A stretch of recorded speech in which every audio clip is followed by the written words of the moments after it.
নির্বাচন ব্যবস্থা সংস্কার কমিশনের প্রধান ডক্টর বদিউল আলম মজুমদারের সঙ্গে RFEDর টক শো শুরু হয়েছে। সরাসরি চলে যাচ্ছি সেখানে। ফেরারি আসামি যারা আমাদের নির্বাচনী ব্যবস্থাকে ভেঙে ফেলার ব্যাপারে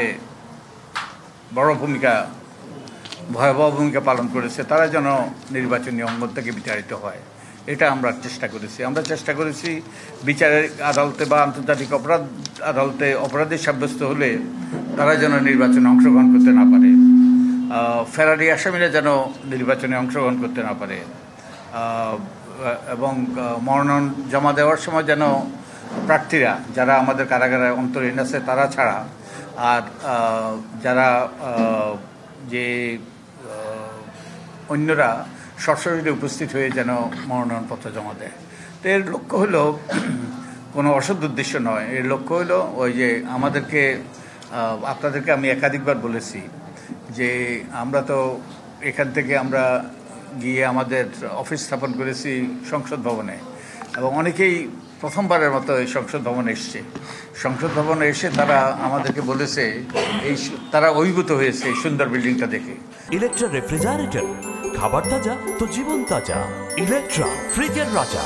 তারা আমাদেরকে বলেছে, আমি মনে করি এটা আমাদের জন্য একটা ম্যান্ডেট ছিল, যেন কুৎসিত লোকরা এই ভবনে প্রবেশ করতে না পারে। তো আমরা কাউকে জোর করে কিংবা অযাচিতভাবে অন্যায়ভাবে আমরা কাউকে এর থেকে দূরে রাখার চেষ্টা করছি না। যারা অপরাধ করেছে, অপরাধ করে শাস্তি পেয়েছে কিংবা অপরাধের প্রাথমিকভাবে তাদের বিরুদ্ধে প্রমাণ পাওয়া গিয়েছে, তাদেরকে ওই নির্বাচনী ব্যবস্থা থেকে দূরে রাখার আমরা সুপারিশ করেছি। এবং আপনারা একটু গভীরভাবে চিন্তা করলে বুঝবেন যে যেই সকল ব্যক্তিরা গুরুতর মানবাধিকার লঙ্ঘন করেছে, খুন করেছে, গুম করেছে, তারপরে বিভিন্নভাবে এই যে বিচার বহির্ভূত হত্যার সাথে বিভিন্নভাবে এই সকল অপকর্মের সাথে যুক্ত ছিল, তাদেরকে আমাদের ওই সুন্দর বিল্ডিংটাতে সেই আমাদের নীতি নির্ধারণের ব্যাপারে আবার দায়িত্বে আসা, এটা কোনোভাবেই কাঙ্ক্ষিত নয়। আমি